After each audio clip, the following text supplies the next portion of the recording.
이 시간 같이 보실 하나님의 말씀은 디모데전서 신약성경 디모데전서 3장 6절, 7절, 2절입니다. 디모데전서 3장 6절, 7절, 2절 말씀 저와 여러분이 함께 봉독하시도록 하겠습니다. 디모데전서 3장 6절, 7절 같이 읽으십니다. 새로 입교한 자도 말지니 교만하여 져서 마귀를 정죄하는 그 정죄에 빠질까 하며 또한 외인에게서도 선한 증거를 얻은 자라야 할지니 비방과 마귀의 올무에 빠질까 염려하라. 아멘.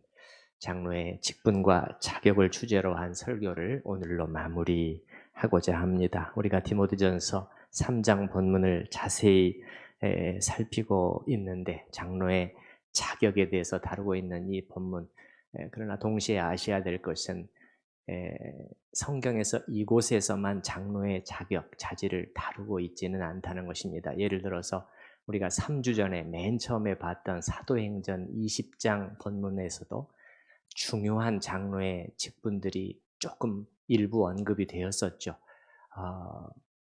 한 가지만 떠올려 본다면 많이들 잊어버리셨을 것 같기 때문에 다시 한번 생각해보면 한 가지만 떠올려 본다면 사도행전 20장을 통해서 장로에게는 어떤 자격이 요구되는가 했을 때 한 지교회 장로는 목사는 당연히 해당이 되고요. 영적인 분별력이 있는 자여야 한다.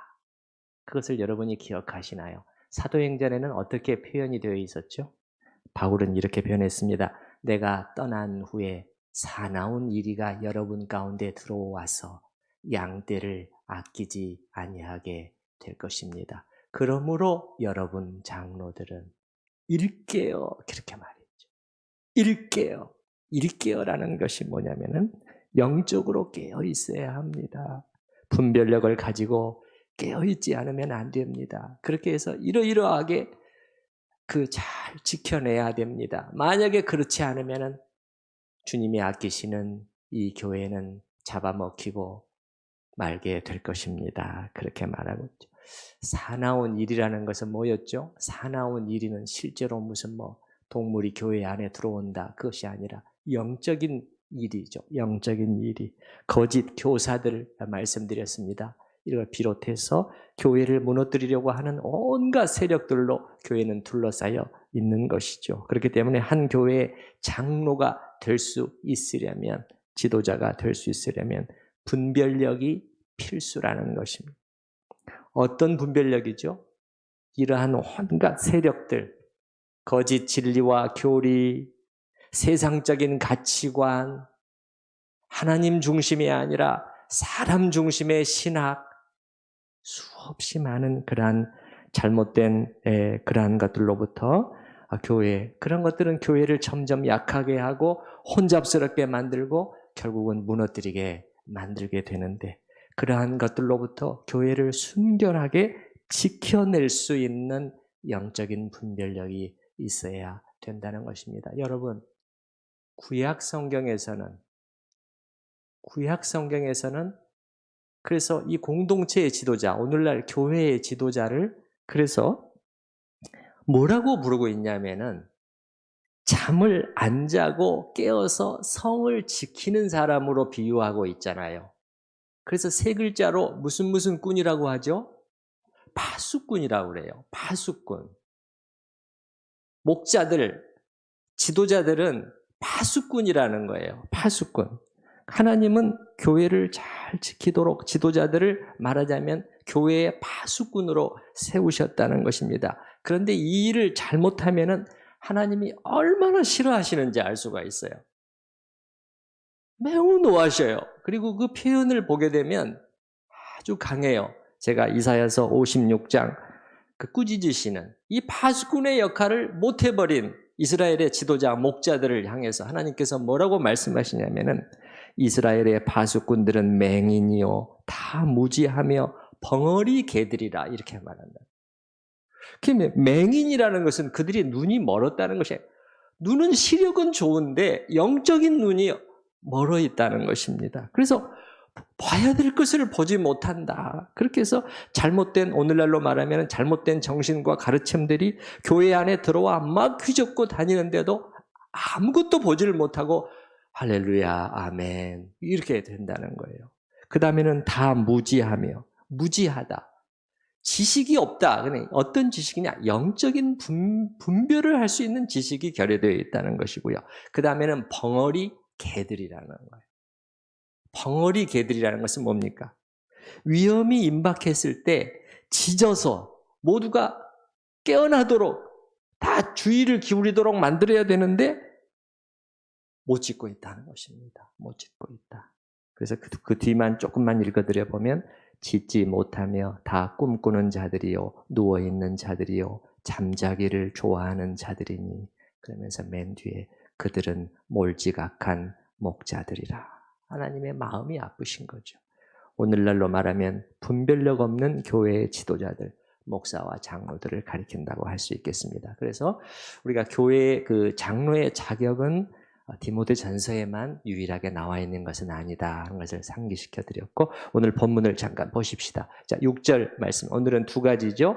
6절, 7절 두 가지를 크게 말하고 있습니다. 6절, 새로 입교한 자도 말지니 장로의 자격으로 교만하여져서 마귀를 정죄하는 그 정죄에 빠질까 하며, 새로 입교한 자는 새로 기독교 신앙에 입문한 자입니다. 새로 믿은 자를 가리키는 것입니다. 이제 믿은 지 얼마 안 되는 사람을 장로로 세우면 안 된다는 것입니다. 그래서 우리 교단 헌법도 어떻게 되어 있었습니까? 최소 5년을 규정하고 있었죠. 최소 5년. 어떻게 되어 있었습니까? 입교인으로서 본교회에서 흠없이 5년을 경과해야 한다. 여러분, 이 어떤 신앙생활의 이 기간, 과정을 통해서 믿음의 성숙을 이루지 못한 사람이 교회의 중요한 직분을 맡게 되면 우쭐하여져서 뭔가 되지 못했으면서도 된 줄 알고 행동하다가 큰 문제를 일으키게 되는 것입니다. 그래서 늘 교회 안에서 한 사람의 신앙과 성품은 시간을 두고 테스트되어야 되는 것입니다. 테스트.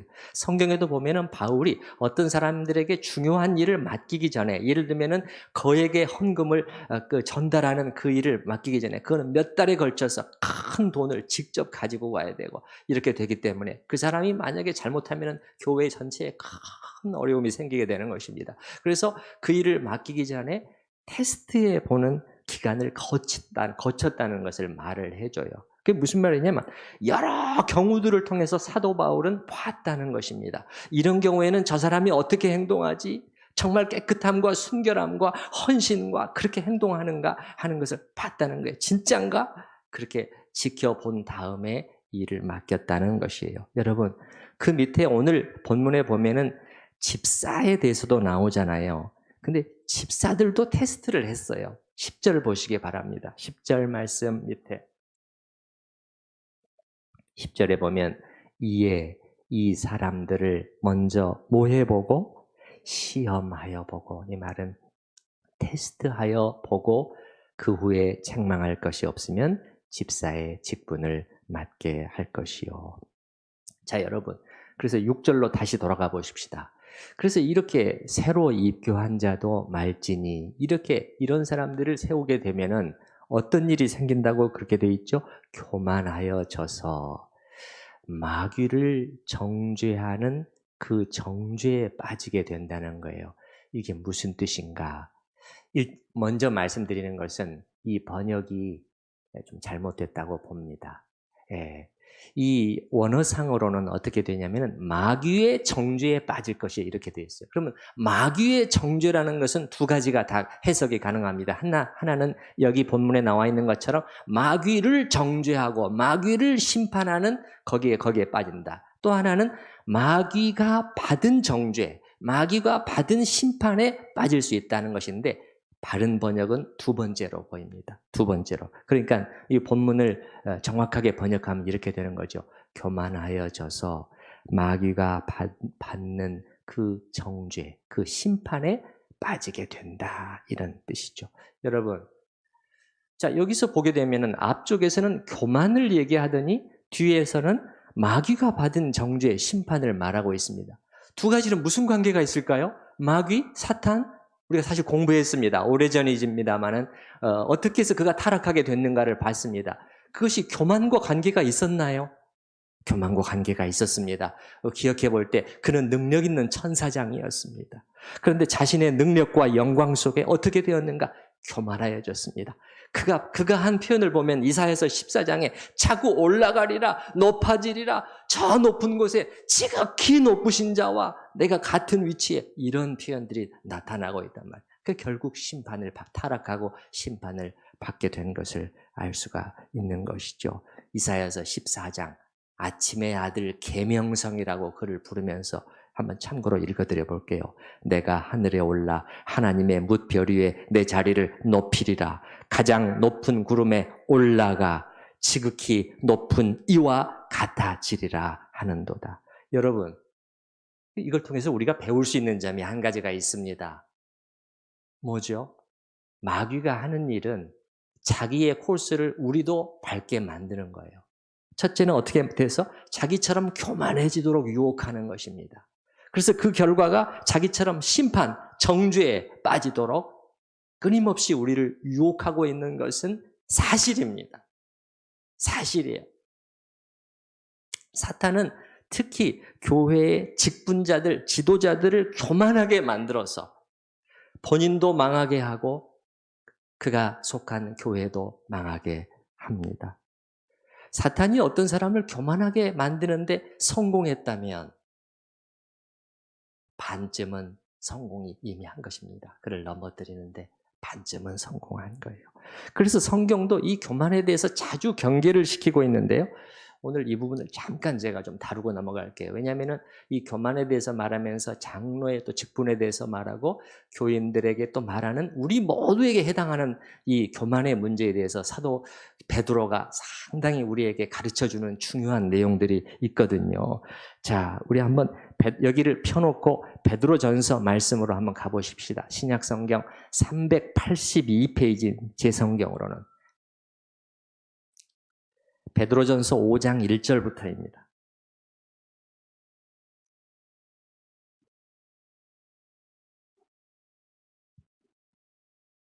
베드로전서 5장 1절 382페이지 1절부터 보시게 되면 여러분 이렇게 권하고 있습니다. 사도 베드로는 먼저 1절서부터 4절까지는 장로들에게 주는 권면이고요. 그 다음에 5절, 6절은 교인들에게 주는 권면인데요. 1절부터 제가 잠깐 보겠습니다. 너희 중 장로들에게 권하노니 나는 함께 장로된 자요. 사도 베드로는요, 사도이면서 한 교회의 또 장로였다고 말하고 있어요. 아마 말씀 사역을 하는 또 장로였겠죠. 그 다음에 자기를 또 어떻게 표현하느냐? 장로는 누구냐? 그리스도의 고난의 증인이요 나타날 영광에 참여할 자니라. 장로는 이런 사람이라는 거예요. 장로는 그리스도의 고난과 영광에 같이 참여하는 사람이에요. 영광만이 아니에요. 고난에 같이 참여하는 사람. 그 다음에 2절에 보면 너희 중에 있는 하나님의 양무리를 치되 억지로 하지 말고 하나님의 뜻을 따라 자원함으로 하며 더러운 이득을 위하여 하지 말고 기꺼이 하며 3절 맡은 자들에게 뭐하는 자세? 주장하는 자세를 하지 말고 양무리의 본이 되라. 지난주에 우리가 살펴봤습니다. 장로의 일은 칠이다, 다스림이다. 그러나 그 다스림은 어떤 다스림이냐? 군림하고 좌지우지하는 것이 아니라는 거죠. 여기 보게 되니까 주장하는 자세를 하지 말고 양무리의 본이 돼서 다스리는 것이다. 이렇게 말하고. 특히 저는 여기 2절 다시 한번 여러분 위로 올라가서 보시면 너희 중에 있는 하나님의 양무리를 치라고 또 말하고 있잖아요. 여러분. 양을 친다. 이거는 이 단어는 정확하게 목양에 관련된 단어라고 제가 말씀을 드렸죠. 목양에 관련된 단어예요. 장로는 뭐냐? 양들을 돌보고 치는 일이 가장 중요한 일 중에 하나라는 거예요. 단지 행정적인 일들, 그것만이 아니라는 거예요. 그래서 우리 장로님들도 이런 부분 아주 잘 해주시고 계시고 또 정말 열심히 하고 계시는 분들도 많이 있지만은 이제 앞으로는 더욱더 특히 이번에 장로 되시는 분들은 더 그렇고요. 우리가 살펴봤지만 교단 헌법에서도 그렇고 성경에서도 그렇고 장로의 주된 사역은 뭐냐? 예, 사람을 돌보는 일이라는 것이 명확해졌어요. 너희 중에 있는 양무리, 하나님의 양무리들을 잘 치고 돌보고 이렇게 기도해주고 권면하고 양이 병들었으면 또 찾아가 보고 이게 장로의 주된 일이라는 거예요. 그래서 그런 일에 힘썼으면 좋겠고 그야말로 앞으로는 우리 천우교회 장로 그러면은 우리 천우교회 장로님들은 사람을 돌보는 분들이야. 사람을 찾아가고 사람을 권면하고 사람을 위해서 기도하고 이렇게 됐으면 좋겠어요. 자, 그 다음에는 여러분 4절, 5절, 6절에 보게 되면은 교인들에게 특히 젊은 교인들에게 주는 권면인데요. 5절 말씀 보시겠습니다. 5절 말씀. 예, 젊은 자들아 이와 같이 장로들에게 순종하고 다 서로 겸손으로 허리를 동이라. 하나님은 교만한 자를 대적하시되 겸손한 자들에게는 은혜를 주시느니라. 여기 교만을 또 지금 경계하고 있거든요. 제가 조금 전에 말씀드린 것은 교회 직분자들의 교만이었습니다. 근데 직분자들만 교만에 빠지는 것이 아니라는 거예요. 성경이 경고하고 있는 것은 우리 모두가 이거 굉장히 조심해야 된다. 이게 그 교만병이거든요. 그래서 여러분 보게 되면 어떻게 시작하느냐? 젊은 자들아. 젊은 교인들은 아무래도 여러분 어때요? 조금 더 개혁적이잖아요. 혁신적인 경향이 있습니다. 사고도 그렇고요. 그러니까 이 젊은 교인들의 보기에는 나이든 이 장로들의 결정이, 장로 오늘날 목사들의 결정이 뭔가 마음에 안 차고 이게 뭐야? 지금이 어느 때인데 이 고리타분하게 말이지. 예. 뭔가 이건 타협하는 그러한 모습으로 때로는 비칠 수도 있고 불만이 생길 수도 있는 것입니다. 그래서 사도 베드로는 젊은 형제들이여 그들에게 권하는 것은 이와 같이 장로들에게 순종하시오. 그래서 교만과 겸손을 얘기하면서 순종하려고 얘기하는. 왜 그렇죠, 여러분? 교만은 뭘로 나타나나요? 불순종으로 나타나기 때문에. 마음으로, 입술로, 행동으로 하는 불순종으로 나타나기가 쉽잖아요. 그래서 장로들에게 순종하시오. 장로들. 오늘날 용어로 말하면은 장로와 목사들의 결정에, 당회의 결정에 잘 따르시오. 이렇게 권면하고요. 그 다음에 보게 되면 하나님이 다 서로 겸손으로 허리를 동이라 이렇게 말하고 있잖아요. 자, 여기서 이제 그러면 다 이렇게 말하고 있거든요. 다 서로 겸손으로 허리를 동이라. 이건 누구한테 주는 권면이냐? 방금 말한 젊은 교인들에게 주는 권면이냐? 아니면은 교인 전체에게 주는 권면이냐 했을 때 여기서부터는 두 번째로 보입니다. 이거는 젊은이들에게 한정된 것은 아닌 것 같다는 거예요. 그래서 이제 정확하게 번역을 하면 앞에서 끊는 게 좋아요. 어떻게 끊느냐? 5절. 젊은 자들아 이와 같이 장로들에게 순종하라. 그 다음에는 이제 어떻게 하느냐? 여러분 다 서로 겸손으로 허리를 동여야 됩니다. 하나님은 교만한 자를 대적하시되 겸손한 자들에게는 은혜를 주십니다. 그렇게 말하고 있는 것이에요. 다 서로, 여러분 따라서 해보십시다. 다 서로. 그 말은 다는 모두입니다. 모두가 서로를 향해서 이제는 그렇게 해야 됩니다. 그렇게 말을 하고 그 다음에 6절에 보게 되면 그러므로 하나님의 능하신 손 아래에서 겸손해라. 또다시 강조.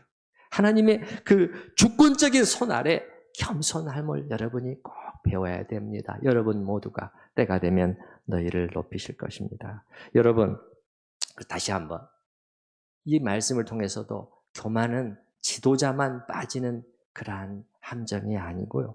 누구든지 빠지기 쉬운 함정이라는 거예요. 여기에 앉아 계신 모든 분들이 거기에 빠질 수가 있어요. 나는 그렇지 않아. 나는 교회 온 지 지금 1년도 안 돼서. 아니에요. 그렇지 않아요. 그 교만에 빠지게 되면 성경에 보니까는 5절에 그 중간 정도에 보니까는 그렇게 되면 하나님이 그 사람을 어떻게 한다고요? 교만한 자를 대적하신대요. 여러분, 이렇게 되기를 원하시나요? 하나님이 그 사람을 반대하고 거스르시게 되면 어떻게 설 수 있겠습니까? 네.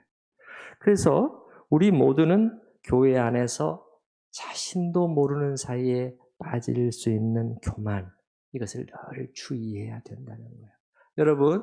여러분, 혹시라도 우리 안에 이런 생각이 깃들 때가 있다면, 내가 교회 안에서 얼마나 열심히 하는데 내가 아니면 우리 교회가 만약에 만에 하나라도 이런 생각이 들게 되면은 어때요? 벌써 교만이 들어온 거죠. 그렇죠? 예. 그럴 때는 빨리 그런 생각을 하는 우리 자신을 향해서 이렇게 말해줘야 돼요. 네가 아니어도 우리 교회 얼마든지 잘해 나갈 수 있어. 나를 향해서. 그게 무슨 말이냐면 내 속에 있는 교만을 향해서 뺨을 때려야 된다는 거예요. 뺨을 때려야 돼요. 예. 오히려 어떻게 해야 됩니까? 마른 장작에 불과한 나를 사용해 주신 은혜에 감사해야 되겠죠. 그렇죠? 그래서 참 또 중요한 말씀, 여기 5절에 이 중간 다 서로 겸손으로 어떻게 하라고 되어 있나요? 허리를 동일합니다, 여러분. 허리띠는 어때요? 허리띠는 느슨해져 있으면 수시로 느슨해지는 거예요. 다시 조이고 다시 조이는 거죠. 교만과 겸손이 그렇다는 거예요. 어느새 교만으로 나의 영적인 상태가 느슨해지는 거예요. 그럴 때는 빨리빨리 동해야 된다 하는 것입니다. 자, 우리 이제 본래 말씀으로 돌아오십시다. 디모데전서 마지막 절입니다. 7절. 그래서 6절 먼저 새로 입교한 자도 말지니 받고요. 마지막 7절에 또한 외인에게서도 선한 증거를 얻은 자라야 할지니 비방과 마귀의 올무에 빠질까 염려하라. 장로는 외인은 누구냐면 교회 밖에 안 믿는 사람들을 가리키는 것입니다. 외인에게서 선한 증거라는 것은 좋은 평판을 가리키는 것입니다. 좋은 평판을 얻을 수 있어야 된다. 이거는 이제 뭐랑도 관련이 있냐면 앞에 2절 책망할 것이 없으며 요거하고도 관련이 있는 거죠. 그래서 교회 안에 성도들에게서뿐만 아니라 교회 밖에 그 사람들에게서도 그럴 수 있어야 된다. 그렇게 말하고. 여기도 또 마귀가 나오고 있어요, 여러분. 자, 7절에 보게 되면 외인에게서도 선한 증거를 얻은 자라야 할지니. 왜 그러냐? 비방을 받을 수 있고 또 하나는 마귀의 올무에 빠질 수 있다. 비방은 뭐냐면 교회 밖에 안 믿는 사람들로부터 비방을 대상이 될 수가 있다는 거예요. 누가? 장로가. 그 다음에는 그 사람이 또 마귀의 올무에 빠질 수가 있다는 거예요. 이렇게 되면은. 마귀의 올무라는 것은 뭐냐면 마귀가 신자를 이렇게 딱 빠지게 만들려고 걸려들게 만들려고 설치해 놓은 이 올무가 있다는 거예요. 이렇게 외인에게서 비방을 받을 정도의 삶이 형편없는 사람은 요 올무에 걸려들기가 쉽다는 것이죠. 여러분, 7절에서 외인에게서도 좋은 평판을 받을 수 있어야 된다. 그러면 다시 한번 제가 말씀드립니다. 이 두 가지는 아닙니다. 두 가지는 아니에요. 첫째, 다시 한번 실수 하나 없는 완벽한 삶을 여러분은 살 수 있어야 된다. 그런 얘기는 아니라고 생각해요. 외인들에게서 지적 하나 받지 않을 정도로. 여러분, 예를 들어서 내가 지금 직장 생활을 하는데 저도 직장 생활을 좀 하지 않았습니까? 직장 생활을 다 내 하루 10시간, 8시간 내 일거수일투족을 다 보고 있는 사람들인데 그 사람들에게 정말 저 사람은 완벽하다 싶을 정도 그렇게 살 수 만약에 그렇게 살 수 있다면 제가 볼 때는 그리스도인으로서 최고의 경지에 이미 도달한 사람입니다. 그렇기는 어렵습니다. 그런 뜻은 아니고요. 그 다음에 또 외인들의 평가가 제일 중요하다. 그것도 아닙니다. 그런 의미를 사도 바울은 말하고 있는 게 아니에요. 그러면 7절은 무슨 말이냐? 외인에게서도 선한 그 증거를 얻을 수 있어야 된다는 것은 이래서는 안 된다는 거예요. 불신자들이 보기에도 형편없는 삶, 그냥 상식적인 수준에서 봤을 때 그걸 얘기하는 거예요. 상식적인 수준에서 보는데 어떻게 저렇게 너무 형편없는 삶을 살아가지고 그들로부터도 비난의 대상이 될 정도의 사람이라면은 교회의 지도자로 세우면 된다, 안 된다? 안 된다는 것이에요. 세우지 말라는 거예요. 그러면은 또 생각해 보는 거죠. 그러면 디모데야, 네가 그 장로들을 세울 때, 감독을 세울 때는 이렇게 잘 살펴서 그런 사람이면은 세우면 안 된다는 것인데 어떻게 할 수 있었을까? 그러면 교회 안에서는 우리 외인이 아니에요. 그럼 밖에서 지금 어떻게 생활하고 있는지를 어떻게 알 수 있는 거죠? 찾아가 봤을 수도 있습니다. 방법이 없잖아요. 확인해 봤을 수도 있어요. 장로로 세우기 전에 오늘날 같으면 장로로 세워질 수도 있는 그 어떤 형제의 이웃집 주민에게 가서 물어볼 수도 있는 거예요. 그 직장 동료나 또 상사에게 물어볼 수도 있는 것이에요. 그런데 나오는 평이, 아, 네, 이 사람 기독교인이죠? 참 정직하고 믿을만해요. 네, 요령 피우지 않고 열심히 일합니다. 성실한 사람이에요. 다른 직원과도 잘 화합이 됩니다. 오늘날 우리 기독교 신자들 가운데 잘못 생각하는 경향이 그 한 가지 있다면은 예수를 더 잘 믿으면 믿을수록 뭔가 일터에서나 이웃과의 관계 속에서 일종의 사회 부적응자 같이 되는 모습을 자꾸 상상할 수가 있다는 거예요. 예수를 진짜 잘 믿으면은 그냥 잘 어울리지도 못하고 좀 뭔가 이상한 사람이 거기 집단 안에서 되어 있는, 뭔가 독단적이고 같이 못 어울리고. 여러분 그렇습니까?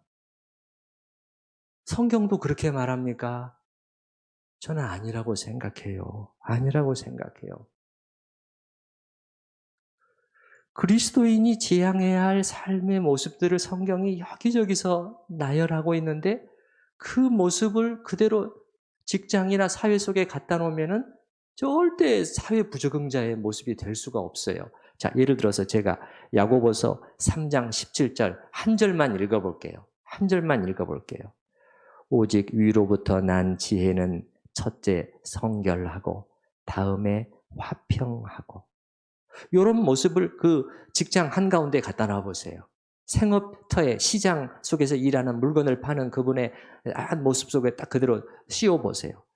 성결하고 화평하고 관용하고 양순하며 긍휼과 불쌍히 여김과 선한 열매가 가득하고 편견과 거짓이 없다. 여러분, 이런 사람을 누가 싫다고 하겠어요? 예수를 믿고 안 믿고는 둘째치고. 사회 부적응자의 모습으로 그리스도인은 점점 예수를 잘 믿을수록 그렇게 나가는 게 아니에요. 그렇다면 사실 그렇게 된다면은 뭔가 나에게 지금 문제가 있는 것이에요. 그걸 생각을 해야 된다는 것이. 여러분, 여기 이제 7절에서 외인의 비난을 받을 만한 사람을 교회의 지도자로 세우지 말아라. 이렇게 왜 이 얘기를 하는 것일까요? 외인들이 지금 우리 교회 안에서 같이 신앙생활을 하는 것도 아니고 같이 예배를 드리는 것도 아니잖아요. 근데 왜 이 점을 얘기를 하는 것일까요? 이 점을 무시할 수 없는 이유는 불신자들이 교회를 비웃고 공격할 빌미를 제공하게 되기 때문이에요. 그렇게 되면은. 여러분 여기 잘 보시기 바랍니다. 또한 7절 다시 한번 자세히 보십니다. 또한 외인에게서도 선한 증거를 얻은 자라야 할지니, 그 다음에 비방과 이렇게 되어 있잖아요. 비방과. 이것은 그 사람뿐만 아니라 그 사람이 속한 교회에 대한 비방과 공격도 포함이 된다고 생각해요. 그 사람뿐만 아니라 그의 교회도 비방의 대상에 포함되어 버리는 거죠. 왜 그렇죠? 자, 이분이 그 사람이 생각할 때 이 사람이 지금 A 교회 또 혹은 어떤 교회의 장로라는 것을 알고 있어요. 근데 그의 언행을 보면은 불신자보다 더 못하는 것이에요. 또 어떤 일 처리를 하는데 자기들보다 더 비양심적으로 하는 것을 말이죠. 가까이서 자기네들이 지켜보게 되면 어떤 결과가 되게 자연스럽게 이렇게 돼요. 그 장로뿐만 아니라 그가 속한 교회를 평가절하하게 되는 거예요. 아니, 어떻게 저런 사람을 장로로 세웠지? 그 다음에는 거기서 그치지 않아요. 안 믿는 사람들이 그리스도의 교회 전체를 깎아내리고 비방하고 공격하는 빌미를 제공하게 된다는 것입니다. 그래서 우리가 이런 부분에서 특별히 교회의 지도자는 더 자신을 살피고 조심해. 완벽할 수는 없다고 제가 말씀드렸습니다. 늘 실수합니다. 직장 생활 속에서도 하루에 몇 번도 실수하는지 모르겠어요. 그러나 정직하면 됩니다. 좀 잘못했으면 가서 사과하고요. 내가 잘못했습니다. 요령 피웠습니다. 우리 요령 피울 수 있습니다. 사람이 한계가 있기 때문에. 그렇게 하면 되는 것입니다. 하면 되는 것이에요. 자, 우리가 4주에 걸쳐서 장로의 직분과 자격에 대해서 다루었습니다. 어떤 분들은 난 장로가 될 것도 아니고 이런 내용들 나하고 무슨 관계가 있을까요? 이렇게 이제 생각하시는 분들도 있을 거예요. 물론 우리 중에 직접 관계된 분들, 우리 중에 장로이시거나 혹은 장로가 되실 분들은 사실 몇 분은 안 되죠. 그러면은 나머지 분들한테는 이런 구절들은 별로 관계가 없는 것일까? 저는 그렇게 생각하지는 않아요. 여러분 잘 보시기 바랍니다. 다시 한번 디모데전서 3장 2절부터 여러분이 한번 쭉 보시기 바랍니다. 여기에 나와 있는 신앙의 덕목들은요, 모든 신자가 추구할 만한 것들이에요. 아닌가요? 여러분이 한번 보시기 바랍니다. 여러분 2절부터 책망할 것이 없을 정도의 도덕적 영적인 품성을 유지하는 삶, 언행에 있어서 절제하며 신중하며 단정한 모습, 오직 관용하고 다투지 않고 부딪히지 않는 모습, 또 디도서 보니까는 자기 고집대로 하지 않는 모습, 교회 안에서 급히 분내지 않는 삶, 돈을 사랑하지 않는 것, 이 세상에서 돈을 사랑하는 것이 당연시되어 있는 삶 속에서도 그러한 청결한 삶을 유지하는 것. 여러분 어떠셔요? 몇 가지만 살펴봤지만은 우리 모든 하나님의 자녀들이 장로님들뿐만 아니라 우리 천우교회도 모든 남녀 성도님들이, 지체들이 이런 삶을 사모하게 된다면, 여기 나와 있는. 그래서 이런 정도의 수준을 자기의 삶의 목표로 삼고 나아간다면 그분이 얼마나 훌륭한 성장을 이룰 수 있겠습니까? 네. 여러분, 교회의 장로가 되는 것도 좋지만 장로가 되지 않더라도 이런 삶을 목표로 전진하는 성도들이 많이 있는 교회는 얼마나 건강하고 능력이 있으며 하나님께 영광을 돌릴 수 있겠습니까? 예, 그렇게 되면은 나중에 하나님 앞에 섰을 때 오히려 반대가 될 수도 있지 않을까요? 어떤 반대죠? 먼저 된 자로서 나중되고 나중된 자로서 먼저 될 자가 많으니라 주님이 말씀하셨는데, 죄송한 말씀이지만 지금 목사나 장로 중에서도 나중에 상과 칭찬이 아니라 오히려 주님 앞에 꾸지람을 받게 될 그런 경우들이 얼마든지 많을 수가 있고, 또 반대로 그런 지도자의 직분을 갖지 못한 성도들 중에서 주님의 칭찬을 받을 분들도 많지 않을까요? 제가 작년 초인가 한 공중파 방송의 그 보도 프로그램을 보는데 서울 대치동에 한 큰 교회가 있는데 우리 장로교회고, 그 원로 목사님 또 그 뒤이어서 온 목사님 전부 다 제가 잘 알아요. 예, 잘 안다는 게 우리 이제 그 미국에 유학한 학교의 동문이고 그렇지 않은데, 교회가 분란이 나서 난리가 아닌데 그 안으로 파헤쳐 들어가 보니까 이 모든 문제의 원인이 딱 한 사람으로 집중이 되는 거예요. 선명해지는 거예요.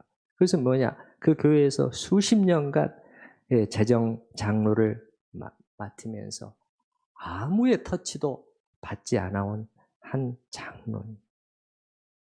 그래서 그 내용 잘 밝혀지는데 입이 떡 벌어질 정도의 행동을 거침없이 저질러 왔다는 것이 밝혀진 거예요. 그래서 성경에 보게 되면 장로의 자격에 이 3장 3절에 맨 뒤에 뭐가 있죠? 돈을 사랑하지 아니하며 이렇게 되어 있는데 제가 볼 때는 그 교회 장로님들 중에서도 누구보다도 돈을 사랑하는 분이 교회에 막대한 재정을 맡아가지고 좌지우지 해온 거예요. 이런 분들이 나중에 주님의 준엄한 심판의 자리를 어떻게 견디려고 하는지. 교회를 든든히 세우도록 위임받은 사람이 바로 그 목적을 위해서 장로로 장립받은 거 아니에요? 다 축하해, 다 기뻐해주고, 다 기대하고, 교회를 세워주세요.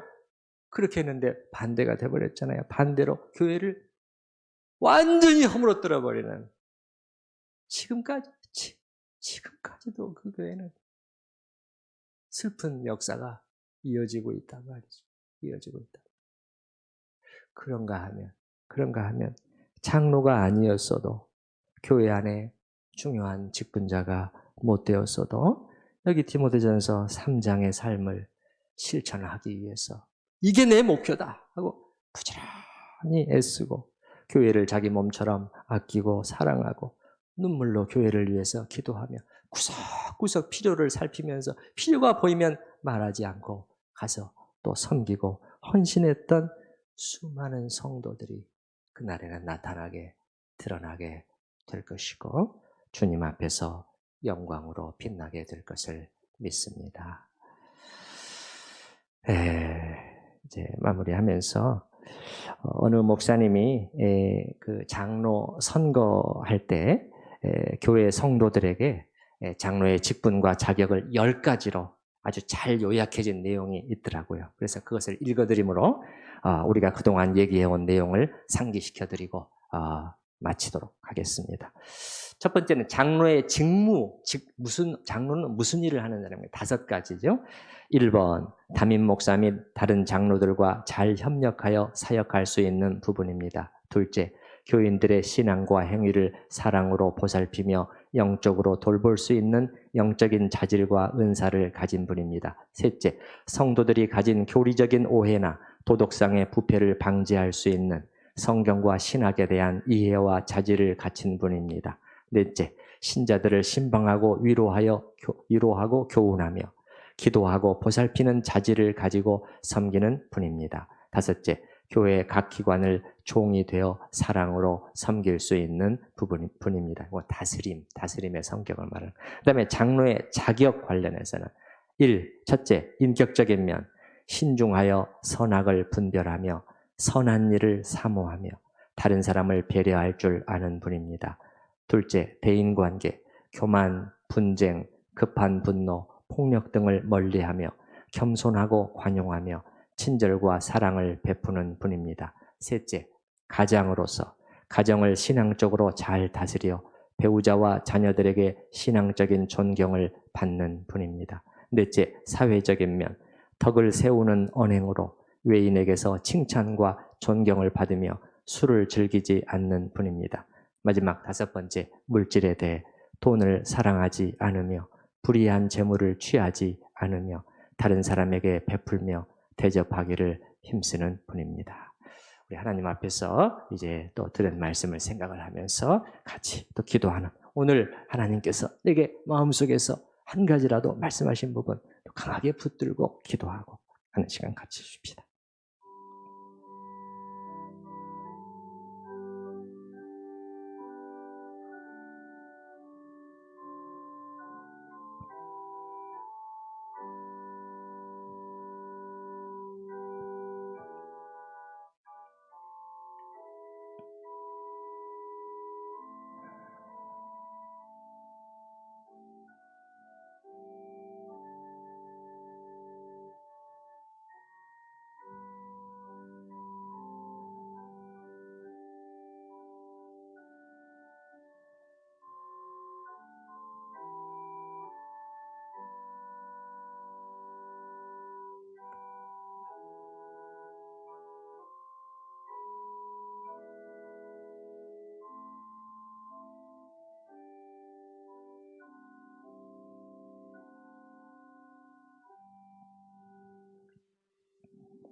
하나님이 교만한 자를 대적하시되 하나님은 교만한 자를 싫어하시는 것이 분명하온데 주님, 저희도 모르는 사이에 여기에 빠져들곤 하는 것을 보게 됩니다.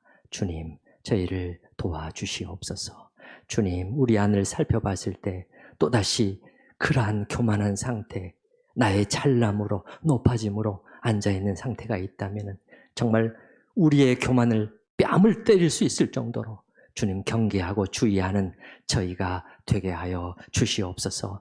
주님, 서로 겸손으로 허리를 통일하고 권하고 있습니다. 우리 교회에서, 우리 천의교회 안에서 누구든지 정말 수시로 풀려있는 이 허리띠를 다시 조이고 겸손으로 돌아가는 저희가 되게 하여 주시옵소서. 그래서 우리 교회를 방문한, 우리 교회에 오게 된 새로운 신자들, 또 방문자들이 그 겸손의 영을 사방에서 느낄 수 있는 아름다운 교회, 향기 나는 교회가 될 수 있도록 주님 도와주시옵소서.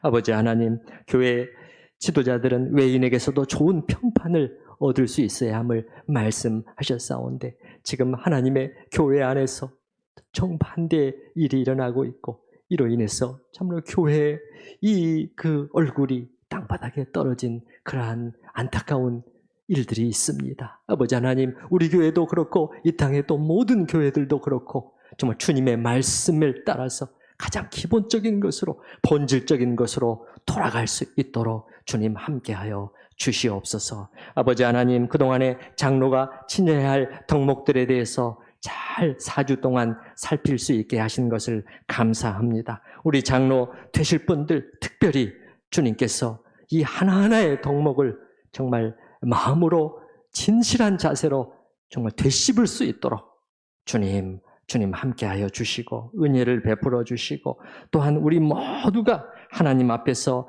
이 아름다운 덕목들을 사모하며 추구하는 그러한 삶이 될 수 있도록 하여 주시옵소서.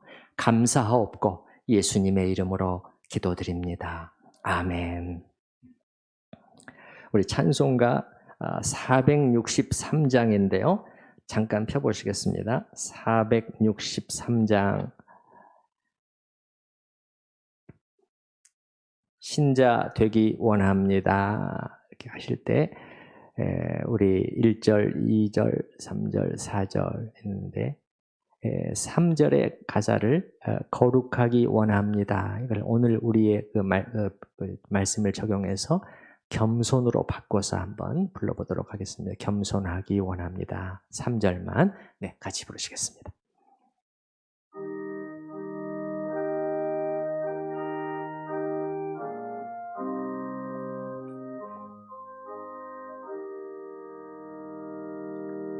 신자 되기 원합니다.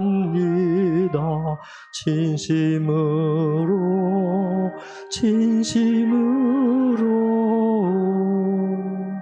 신자 되기 원합니다.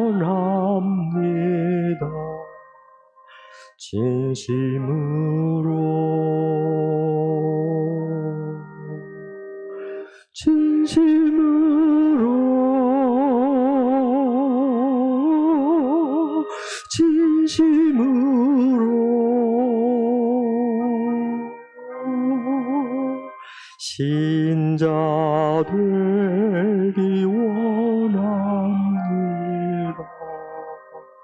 진심으로 사랑하기 원합니다. 진심으로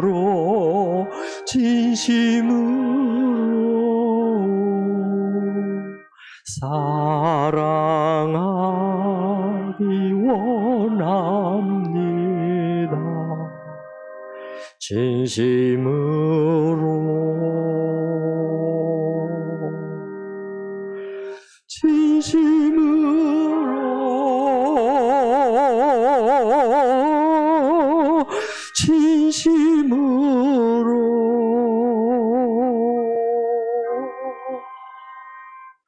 사랑하기 원합니다. 진심으로 겸손하기 원합니다. 진심으로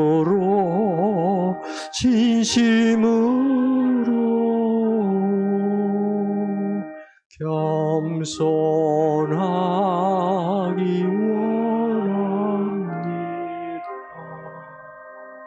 진심으로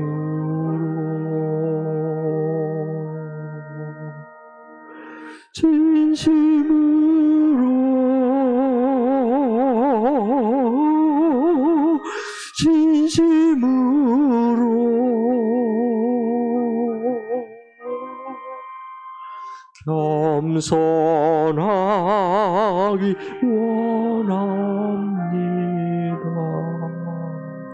진심으로 예수 닮기 원합니다. 진심으로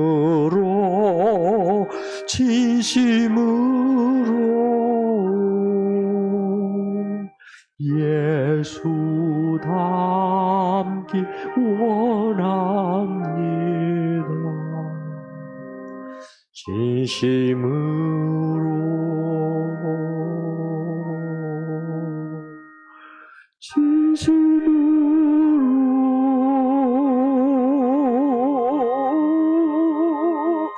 진심으로